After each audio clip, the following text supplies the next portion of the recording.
특별 프로젝트 우리 사과입니다. 우리 사과 한번 펴보시겠습니까?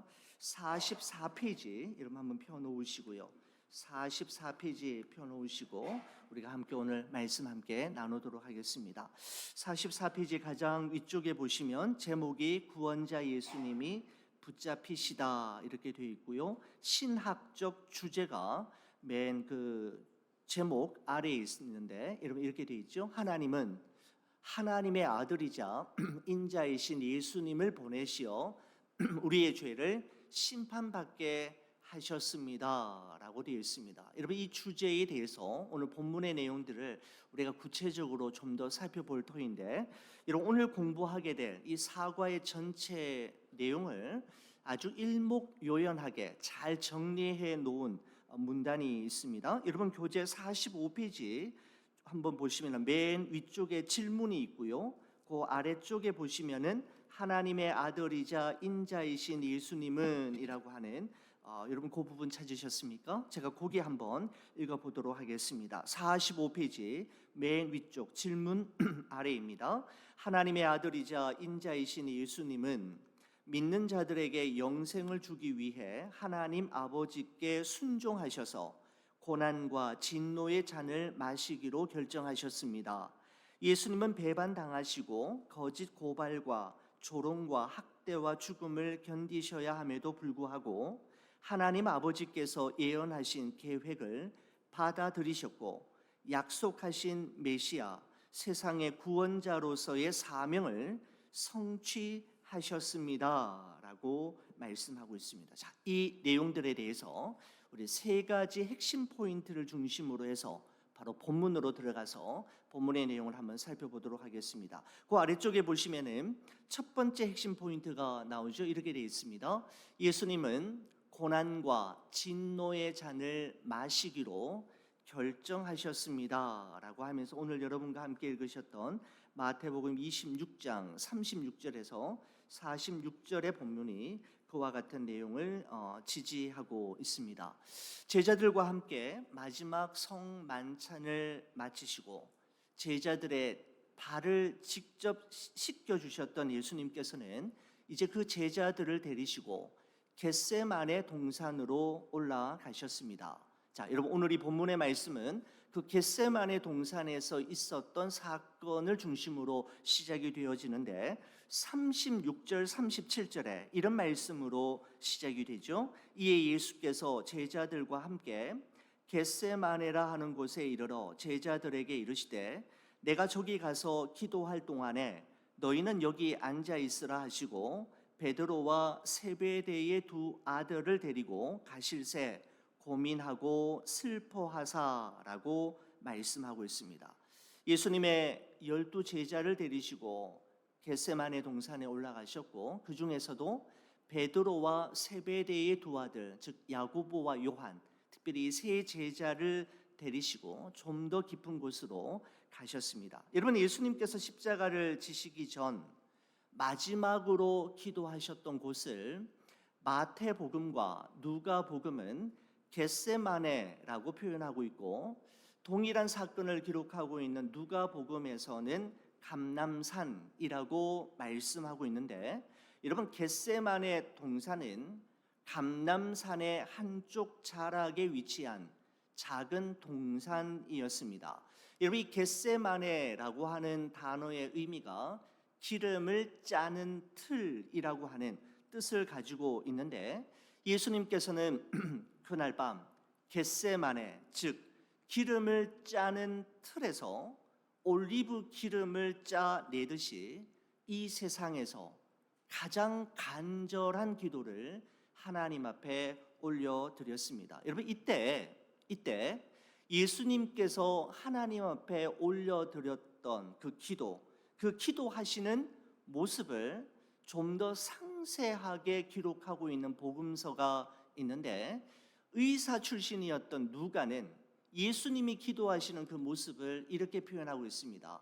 예수께서 힘쓰고 애써 더욱 간절히 기도하시니 땀이 땅에 떨어지는 핏방울같이 되었더라 라고 말씀하고 있습니다. 여러분 의사 출신이었던 누가는 단순히 예수께서 기도하시니 땀이 땅에 떨어지는 핏방울 같이 되었더라 이렇게 하고 쑥 지나갈 수도 있는데, 역시 의사의 그 예리한 시선으로 예수께서와 기도하시니라고 하는 주어와 동사 사이에 네 가지 단어를 추가하면서 그 기도가 얼마나 간절했는지를 독자들에게 알려주고 싶었던 것입니다. 한두 단어도 아니죠. 한두 표현도 아니라 힘쓰고 애써 더욱 간절히 기도하시니 라고 말씀하고 있는 것을 보게 됩니다. 여러분, 예수님께서 성부 하나님께서 자신에게 맡겨주신 그 소명과 사명을, 즉 십자가를 지시고 십자가의 길을 온전히 걸어가시기 위해 그분이 마지막으로 선택하신 방법은 다른 무엇이 아닌 기도이었다라고 하는 점이 우리에게 분명 시사하는 바가 크다라는 생각을 하게 됩니다. 여러분, 그렇습니다. 하나님께서 여러분과 저를 하나님의 형상대로 창조하시고 여러분과 저를 이 세상에 보내신 하나님의 목적과 의도대로 살아가기 위해 우리에게 절대적으로 필요한 것이 있다면 바로 그것은 기도라는 것이죠. 그리스도인다운 삶은 기도의 무릎으로만 가능한 것이기 때문입니다. 여러분, C.S. 루이스가 기도에 관한 주제 강연을 마치고 나자 어느 무신론자가 이렇게 질문했다고 합니다. 교수님, 그리스도인들이 말하는 소위 기도 응답이라는 것이 사실은 우연의 일치가 아닙니까? 라고 이야기했던 것이죠. 질문했던 것이죠. 우리 그리스도인들은 하나님께 기도했더니 하나님께서 기도 응답해 주셨다라고 이야기하는데 사실 그게 우연의 일치 아닙니까? 이렇게 이야기를 하자 C.S. 루이스가 이렇게 이야기했다고 합니다. 기도가 우연의 일치라고요? 그럴 수도 있지요. 그런데 기도를 그치면 그 우연마저도 그칩니다라고 응수했다라고 하는 기록을 제가 책에서 본 적이 있습니다. 기도 맞아요. 어쩌면 우연일 수도 있습니다. 여러분, 그런데 그 기도를 그치면 그 우연마저도 그칠 거예요 라고 이야기했다라는 것이죠. 여러분, 그렇습니다. 기도는 이것저것 다 해보고 그래도 안 되면 마지막으로 한 번 더 해보는 것이 아니라 그리스도인들이 취할 수 있는 최선의 길이요 최고의 특권이며 무엇보다도 하나님의 방법이 바로 기도입니다. 하나님은 기도를 통해서 그리고 말씀을 통해서 당신의 뜻을 우리에게 계시하고 우리로 하여금 그 뜻대로 살아가도록 도우시는 것이죠. 여러분, 그렇다면 예수님은 무엇을 위해 그토록 힘쓰고 애써 더욱 간절히 기도하셨단 말입니까? 우리는 과연 무엇을 위해 힘쓰고 애써 더욱 간절히 기도해야 합니까? 여러분, 39절의 말씀입니다. 한번 보십시오. 이렇게 되어 있습니다. 조금 나아가사 얼굴을 땅에 대시고 엎드려 기도하여 이르시되 내 아버지여, 만일 할만하시거든 이 잔을 내게서 지나가게 하옵소서. 그러나 나의 원대로 마시옵고 아버지의 원대로 하옵소서 하시고 라고 되어 있습니다. 예수님께서 무엇을 위해 그토록 힘쓰고 애써 더욱 간절히 기도하셨는지, 예수님의 그 간절한 기도가 무엇이었는지 기도의 내용이 나오고 있죠. 여러분의 교재 46페이지 한번 보시겠습니까? 46페이지 맨 아래쪽에 보시면은 질문 두 개가 있고요. 그죠? 그 질문 두 개 바로 밑에 한번 보십시오. 거기 한번 보시면 겟세마네 동산의 밤에 관한 이야기에서는 다양한 씨름이 벌어집니다. 여러분, 거기 대목을 한번 읽어보겠습니다. 겟세마네 동산의 밤에 관한 이야기에는 다양한 씨름이 있었다라는 것이죠. 어떤 씨름인가 보니까 이렇게 되어 있습니다. 제자들은 깨어 있기 위해 씨름하고 예수님은 깨어 있지 못하는 제자들과 씨름하십니다. 훗날 베드로는 경비병들과 씨름하고 모든 제자가 이 모든 일을 이해하기 위해 투쟁할 것입니다. 그러나 지금 가장 큰 싸움은 예수님 자신과의 싸움일 것입니다. 야곱이 밤새도록 하나님과 씨름했던 것처럼 예수님은 자신의 묵직한 정체성, 사명과 투쟁하십니다라고 기록하고 있습니다.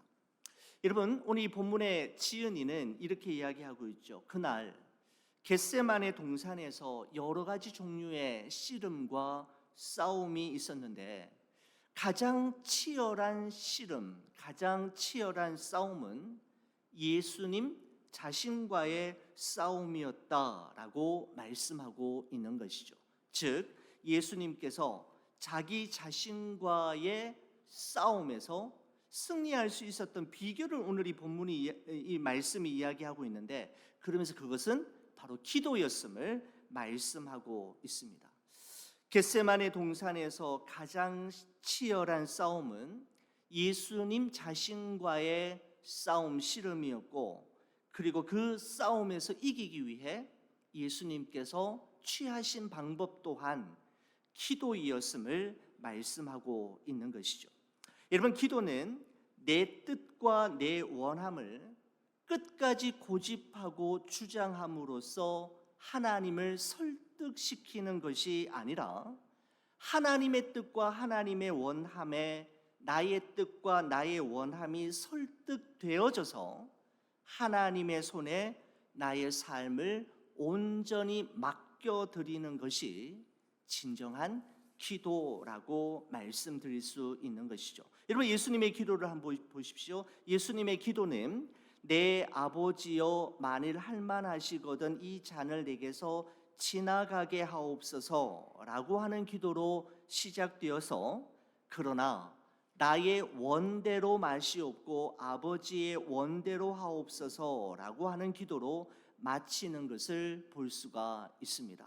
예수님은 십자가를 피할 수 있는 길을 위한 기도로 시작하셨지만 결국은 그 십자가를 질 수 있는 힘을 달라고 기도하는 것으로 마무리가 되는 것을 볼 수가 있는 것이죠.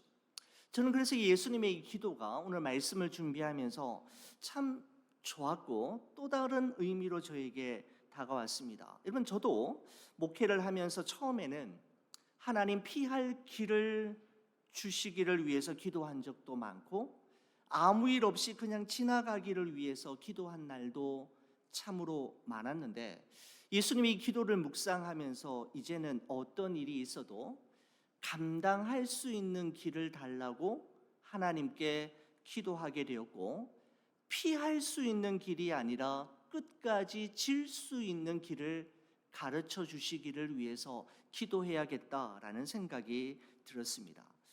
여러분, 그렇습니다. 피할 길, 그냥 지나가기를 위한 기도도 때로는 우리의 삶 속에 필요할 수 있겠습니다마는, 예수님의 기도를 우리가 본받고 우리의 기도가 한층 더 성숙하기 위해서는 피할 길 지나가기만을 위한 기도보다는 감당할 수 있는 힘과 용기를, 지혜와 능력을 주시기를, 그리고 끝까지 지고 갈 수 있는 담대함을 주시기를 위한 기도야말로 하나님의 뜻에 보다 부합되는 기도가 아닌가라는 생각을 하게 되는 것이죠. 자, 여러분의 교재 한번 더 보시겠습니다. 47페이지 보시면은 핵심 교리 99번이 나오고 60번에 속죄 제물이신 그리스도, 그 부분도 한번 읽고 지나가도록 하겠습니다. 이렇게 돼 있죠. 하나님은 의롭고 거룩한 분이시기에 사람이 하나님과 화해하기 위해서는 죄를 반드시 속죄받아야 합니다. 속죄 제물이신 그리스도의 죽음은 죄에 대한 하나님의 진노를 가라앉히고 만족시킵니다. 우리 죄를 위한 그리스도의 속죄는 죄인을 향한 하나님의 크신 사랑과 죄에 대한 형벌로 반드시 치러야만 할 대가를 동시에 보여줍니다라고 말하고 있습니다. 무슨 말입니까?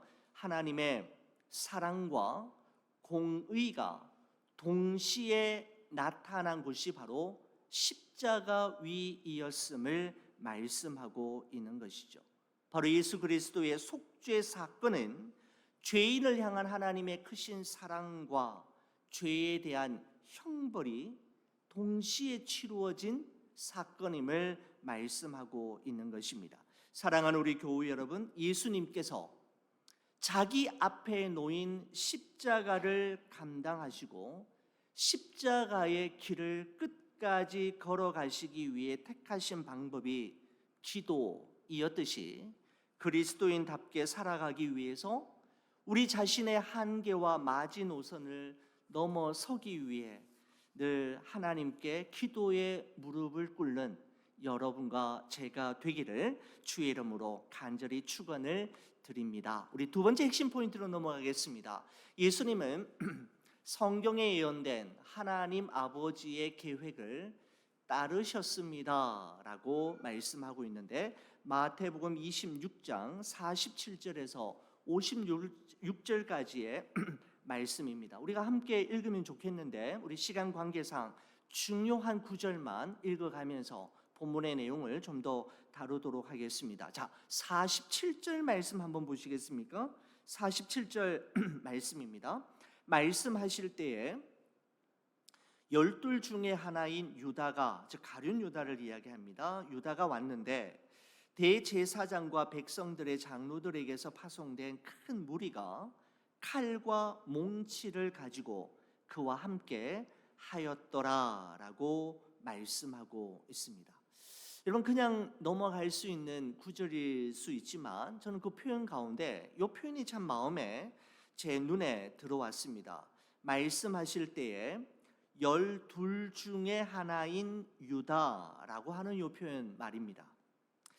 여러분, 예수님은 가룟 유다가 자신을 배반하고 대제사장과 백성들의 장로들에게 팔아 넘겼음에도 불구하고 또한 자신을 잡기 위해 칼과 몽치로 무장한 큰 무리들을 직접 인솔해 왔음에도 불구하고 예수님은 자신이 선택하여 뽑으신 12 제자의 그룹에서 유다를 제외시키지 않으시고 12 중에 하나인 유다라고 표현하는, 여러분 이 표현이 저에게는 참 의미 있게 다가왔습니다.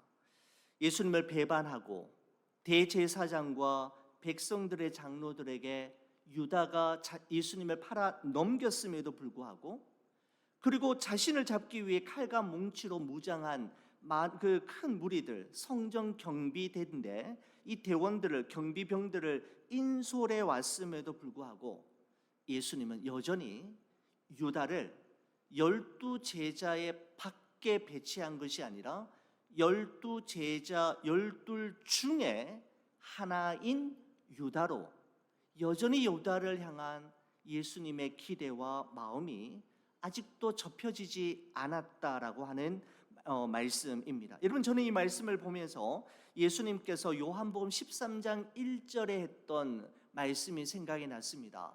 세상에 있는 자기 사람들을 사랑하시되 끝까지 사랑하시니라 라고 하는 이 말씀, 바로 가룟 유다를 향했던 말씀이 아니었을까라는 생각이 들었습니다. 여러분, 그렇습니다. 여러분과 저 역시 예수님의 포기하지 않으시는 사랑, 우리를 사랑하시되 끝까지 사랑하시고 기다려주시고 우리를 향한 기대와 소망을 접지 않으셨던 그 예수님의 사랑이 있었기에 여러분과 저는 하나님의 자녀가 되었고 지금 이곳에서 그 하나님을 예배하는 자가 될 수 있었던 것이죠. 사랑하시되 끝까지 사랑하시고 기대를 포기하지 않으시는 그 예수님의 사랑이 여러분 우리에게도 정말 필요한, 여러분 그러한 때를 살아가고 있지 않습니까? 여러분, 바로 그때였습니다. 가룟 유다와 함께 온 무리들이 예수님을 붙잡으려고 하자 여러분 51절 말씀 보시겠습니까? 51절입니다. 예수와 함께 있던 자 중에 하나가 손을 펴 칼을 빼어 대제사장의 종을 쳐 그 귀를 떨어뜨리니라고 말씀하고 있습니다.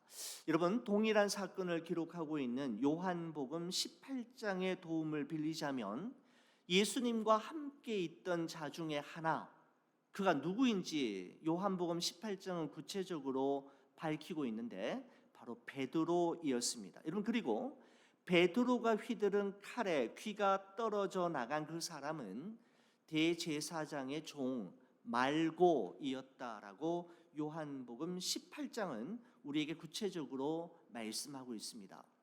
여러분 베드로의 의도는 선했고 베드로가 휘두른 칼은 분명 예수님을 위한 칼이기는 했지만 그는 예수님께서 마실 잔과 예수님께서 걸어가실 십자가의 길에 대한 올바른 이해와 믿음이 없었기에 열심히 휘둘렀고 열정적으로 휘두르기는 했지만 예수님과는 아무런 상관이 없는 공허한 헛발길질에 불과했던 것임을 우리는 알 수가 있습니다. 여러분 그렇습니다. 기도하지 않으면 자신이 가진 칼로 문제를 해결하게 되지만 기도하면 십자가로 그 문제를 해결하게 되는 것이죠. 사랑하는 우리 교우 여러분, 하나님의 뜻과 하나님의 일은 검으로 칼로 이루어질 수 있는 것이 아니라 십자가의 사랑으로 이루어지게 되는 것이죠. 여러분 우리가 꼭 거머쥐고 있는 나의 검은 무엇입니까? 나에게 일어난 나의 문제를 해결하기 위해 문제가 생길 때마다 뽑아드는 나의 검은 무엇입니까?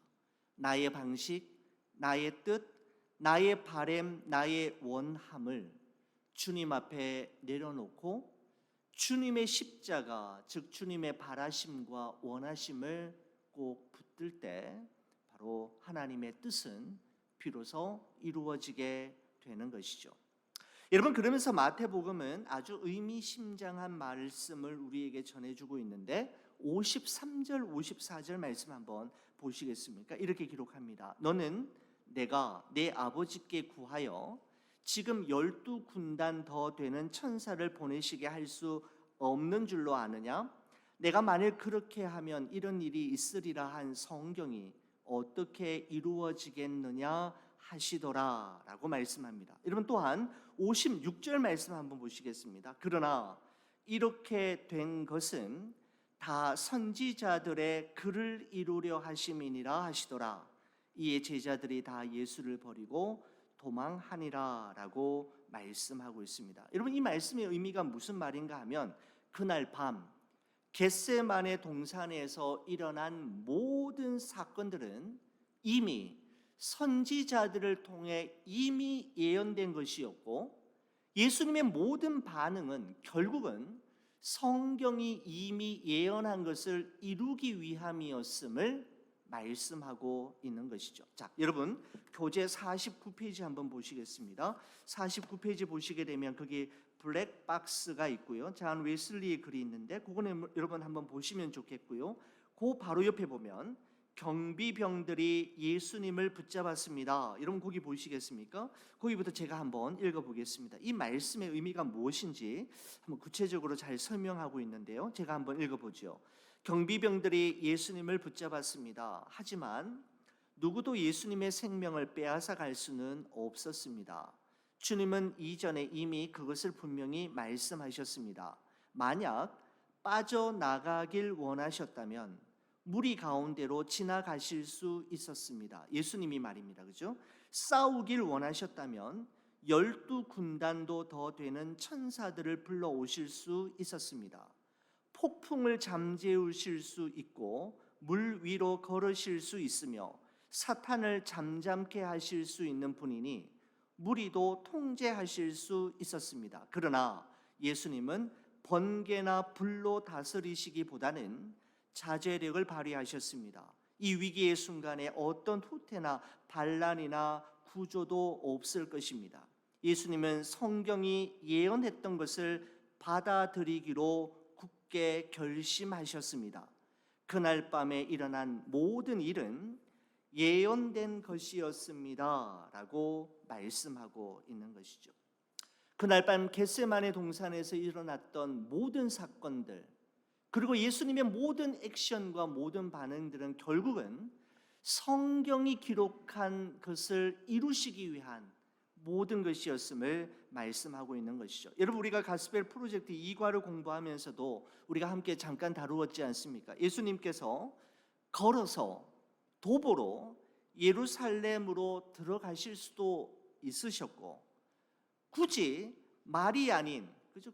말을 타고 가실 수도 있으셨음에도 불구하고 굳이 말이 아닌 나귀, 어린 나귀를 타신 것은 성부 하나님께서 스가랴 선지자를 통해 이미 520년 전에 예언했던 말씀을 이루시기 위해 예수님은 굳이 말이 아닌, 도보가 아닌, 그죠? 어린 나귀 새끼를 타고 들어가셨던 것이라는 것을 우리가 함께 배웠습니다. 여러분, 또한 예수님께서는 얼마든지 자신을 잡으러 오는 성전 경비대들을 12군단이나 더 되는 천사들을 동원해서 당장 물리칠 수 있는 그런 영권을 가지신 분이었습니다. 여러분, 12군단이나 더 되는 천사라고 할 때, 여러분, 한 군단이 당시 로마 군병의 그 조직을 이야기하는데, 한 군단, 로마 한 군단이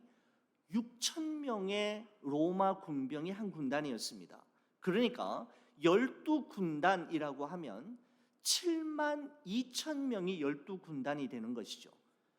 예수님께서는 12군단이나 더 되는 천사들, 그러니까 72,000이 넘는 천사들을 동원해서 지금 예수님을 사로잡으려고 하는 로마 군병들과 큰 무리들을 제거하고 제압할 수 있음에도 불구하고, 그렇게 하실 수 있음에도 불구하고 그렇게 하시지 않은 것은 이유가 있었다라는 것이죠. 성경의 예언대로, 선지자가 기록한 대로, 그리고 겟세마네 동산에서 당신이 기도하신 대로 이루시기 위함이었음을 말씀하고 있는 것입니다. 여러분, 그렇습니다. 그날 밤 겟세마네 동산에서 일어난 모든 일들이 하나님의 계획과 섭리 안에서 일어난 일이었던 것처럼, 여러분과 제가 살아가는 이 세상 살이 속에서 경험하게 되는 크고 작은 모든 일들 역시 하나님의 계획과 섭리, 그분의 목적과 의도 안에 있음을 기억할 때, 우리는 어떤 상황 속에서도, 어떤 사건 속에서도 진정한 평안함을 누릴 수가 있게 되는 것이죠.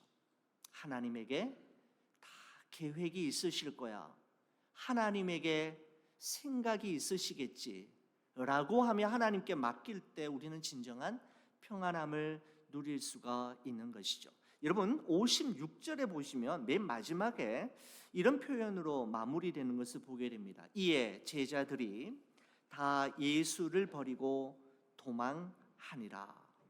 여러분, 가장 결정적인 순간에 왜 제자들은 모두 다 예수님을 버리고 도망쳐 버린 걸까요? 여러분, 베드로가 결정적인 순간에 자신의 칼로 문제를 해결하려 한 것도, 다른 제자들이 그 결정적인 순간에 예수님을 보호하지 않고 예수님을 버리고 도망친 것도 원인은 한 가지였습니다. 바로 겟세마네 동산에서의 기도의 실패가 이와 같은 결과로 이어지게 되었던 것이죠. 여러분, 그래서 오늘 저는 이 말씀을 준비하면서 왜 하필이면 겟세마네 동산에서의 기도에서부터 오늘 이 사건을 계속해서 이어가는가라고 할 때, 아마 지은이의 의도가 겟세마네 동산에서의 기도의 실패가 베드로의 실패, 제자들의 패배로 이어지는 것과 연관이 있음을 우리에게 말해주려고 하는 것은 아닌가라는 생각이 드는 것이죠. 자, 여러분, 왜 실패였는가 보시면, 여러분 40절 말씀 한번 보시겠습니까? 아까 앞에 본문이었죠. 40절에 보시면 이게 됐습니다. 제자들에게 오사 그 자는 것을 보시고 베드로에게 말씀하시되 너희가 나와 함께 한 시간도 이렇게 깨어 있을 수 없더냐. 43절 보십시오. 다시 오사 보신즉 그들이 자니 이는 그들의 눈이 피곤함일러라. 45절 보십시오. 이에 제자들에게 오사 이르시되 이제는 자고 쉬라. 보라 때가 가까이 왔으니 라고 말씀하고 있습니다. 기도 없는 열정, 기도 없는 열심, 기도 없는 의욕과 장담이 얼마나 쉽게 속수무책으로 무너질 수 있는지를 성경은 여실히 우리에게 보여주고 있습니다. 사랑하는 우리 교우 여러분, 결정적인 순간에 우리가 믿음의 길을 선택할 수 있으려면 우리의 평범한 일상을 말씀과 기도로 수놓아 가야만 하는 것이죠. 결정적인 순간에 예수님을 떠나지 않고 예수님의 곁에 있으려면, 결정적인 순간에 칼을 뽑지 않고 십자가를 붙들기 위해서는 그 결정적인 순간이 오기 전 평범한 일상, 매일매일의 삶을 소중히 여기며 그 삶을 기도와 말씀으로 수놓으며 그 결정적인 순간을 기다려왔던 자만이 결정적인 순간에 넘어지지 않을 수 있음을 성경은 우리에게 말씀해 주는 듯합니다. 여러분, 세 번째 핵심 포인트로 넘어가시죠. 예수님은 자신이 메시아임을 확증하셨습니다 라고 하면서 마태복음 26장 57절에서 68절의 말씀을 말씀하고 있습니다. 대제사장과 백성들의 장로들이 보낸 큰 무리들, 성전 경비병들이었습니다. 예루살렘 성전을 경비하는 레위 지파에 속한 경비대원들에 의해서 체포되신 예수님께서는 곧바로 대제사장 가야바에게로 끌려가셨는데 그곳에는 이미 예수님을 죽이기 위해 혈안이 되어 있었던 서기관들과 장로들이 모여 있었습니다. 여러분, 그러면서 59절에서 68절까지 말씀은 예수님을 신문하는 장면인데 많은 증인들이 거짓 증언을 함에도 불구하고 예수님은 한마디 말씀도 하지 않으셨습니다. 여러분, 그래서 62절 63절 말씀 한번 보시겠습니까? 대제사장이 일어서서 예수께 묻되 아무 대답도 없느냐, 이 사람들이 너를 치는 증거가 어떠하냐 하되 예수께서 침묵하시거늘 이라고 말씀하고 있습니다. 수많은 거짓 증인들의 거짓 증언에도 불구하고 예수님은 자신을 변호하거나 자신을 보호하지 않으셨습니다. 여러분, 왜 예수님은 그들의 거짓 증언에도 불구하고 침묵하셨을까요?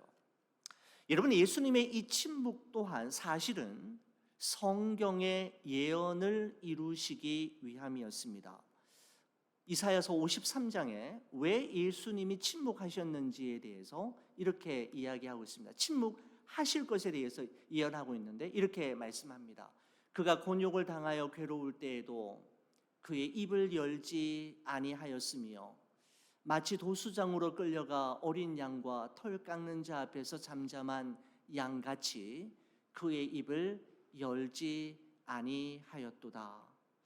예수님은 스가랴 선지자의 예언뿐만 아니라 자신을 향한 이사야 선지자의 예언 또한 기억하고 계셨고 이 말씀을 이루시기 위해 너무나도 변호하고 싶고 어쩌면 너무나도 말하고 싶으셨을 거지만 이 말씀을 이루시기 위해 그분은 끝까지 침묵하고 한마디 말씀도 안 하셨던 것이었습니다.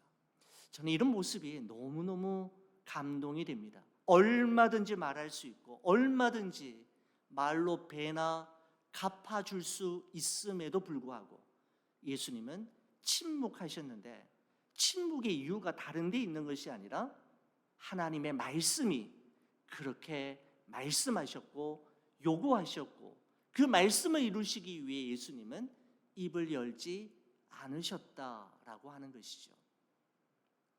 참 우리에게 주시는 교훈이 참 크다라는 생각이 듭니다. 여러분, 그런데 예수님께서 드디어 침묵을 깨시고 말씀을 하셨는데, 대제사장의 다음과 같은 질문에 대해서는 말씀하셨습니다. 대제사장 가야바의 질문이 63절에 나옵니다. 이렇게 말씀하죠. 예수께서 침묵하시거늘 대제사장이 이르되 내가 너로 살아계신 하나님께 맹세하게 하노니 내가 하나님의 아들 그리스도인지 우리에게 말하라. 네가 하나님의 아들 그리스도가 맞느냐라고 하는 질문이죠. 여러분, 지금까지는 수많은 거짓말과 거짓 증언과 조롱과 욕설에도 철저하게 침묵을 지키셨던 예수님께서는 대제사장 가야바의 네가 하나님의 아들 그리스도가 맞냐라고 하는 질문에 대해서는 분명하게 대답하셨습니다. 64절입니다. 예수께서 이르시되 내가 말하였느니라. 그러나 내가 너희에게 이르노니 이후에 인자가 권능의 우편에 앉아 있는 것과 하늘 구름을 타고 오는 것을 보리라 하시니 라는 말씀입니다. 여러분, 이 말씀은 너가 말하는 내가 예수 그리스도 하나님의 아들이심을 의미하는 증언이죠. 여러분, 이 대답은 예수님을 죽일 증거와 구실을 찾고 있는 종교 지도자들에게는 정말 좋은 먹잇감을 주는 것과 같은, 어쩌면 예수님에게는 치명적이고 정말 불리한 발언이었음에도 불구하고 이 말씀만큼은 꼭 그들에게 하고 싶으셨던 것입니다. 바로 대제사장은 유대인들에게 있어서는 가장 큰 대역죄라고 할 수 있는 신성모독죄를 예수님에게 적용하지요. 그리고 이제 예수님을 죽이기 위한 아주 큰 죄목을 발견하게 되는 것입니다. 여러분, 예수님은 더 많은 일을 이루시기 위해 잠깐 동안만 이렇게 말씀하실 수도 있지 않으셨을까요? 무슨 말 하는 거냐? 나는 하나님의 아들이 아니야. 난 그리스도가 아니야 라고 말씀하셨다면 예수님은 십자가의 죽음과 고통을 면하실 수도 있으셨겠지만 예수님은 그렇게 하시지 않으셨습니다. 마지막 순간에도 자신이 이 땅에 왜 보내심을 받았는지, 이 땅 위에서 자신이 감당해야 할 일이 무엇인지를 아셨고, 그는 우리에게 영원한 생명과 하나님 나라의 상속자로 삼으시기 위해 고난의 잔을 받으셨고 십자가의 길을 걷기로 결정하셨던 것이죠. 여러분, 이와 같은 말씀 속에서 우리 이사야 선지자는 이사야서 53장 5절에서 6절에 우리에게 다음과 같이 증언하고 있습니다. 그가 왜 고난의 잔을 받아야만 했고 십자가의 길을 결정하셨는지에 대해 이사야는 우리에게 이와 같이 말씀하고 있습니다. 우리 이 말씀 저와 함께 같이 한번 읽겠습니다. 그가 찔림은 우리의 허물 때문이요 그가 상함은 우리의 죄악 때문이라. 그가 징계를 받음으로 우리는 평화를 누리고 그가 채찍에 맞음으로 우리는 나음을 받았도다. 우리는 다 양 같아서 그릇 행하여 각기 제 길로 갔거늘 여호와께서는 우리 모두의 죄악을 그에게 담당시키셨도다. 아멘. 십자가의 길 그리고 고난의 잔을 받으심으로 우리에게 영원한 생명이 또한 천국의 소망이 우리에게 주어지게 되었음을 말씀합니다. 여러분, 교재 52페이지 맨 아래쪽에 보시면 오늘 이 사건을 그리스도와 연결한 문장이 있는데 여러분, 우리 PPT로도 준비했습니다. 저와 함께 마지막으로 한번 읽고 오늘 말씀을 가지고 한번 기도하도록 하겠습니다. 같이 읽겠습니다. 에덴 동산에서 아담은 뱀에게 저항하지 못한 채 하나님의 뜻을 따르는 대신 자기 뜻대로 했습니다. 겟세마네 동산에서 두 번째 아담이신 예수님은 하나님 아버지의 목적과 계획에 온전히 복종하셨습니다. 십자가의 죽음에 기꺼이 복종하셨습니다. 예수님은 배반당해 체포되어 재판받으실 때 말씀으로나 행동으로나 하나님의 아들로서의 정체성을 나타내 보이셨습니다. 아멘. 그렇습니다. 예수님께서는 자신의 몸을 우리 위해 내어 주시고 붙잡히심으로 말미암아 우리에게 영원한 생명의 길을 우리에게 보여 주시고 열어 주셨습니다. 예수님의 이 사랑과 또 십자가 은혜를 기억하시면서 이 한 주간도 주님의 기쁨이 되는 또 주님의 십자가를 묵상하며 걸어가는 여러분과 제가 되기를 간절히 바랍니다.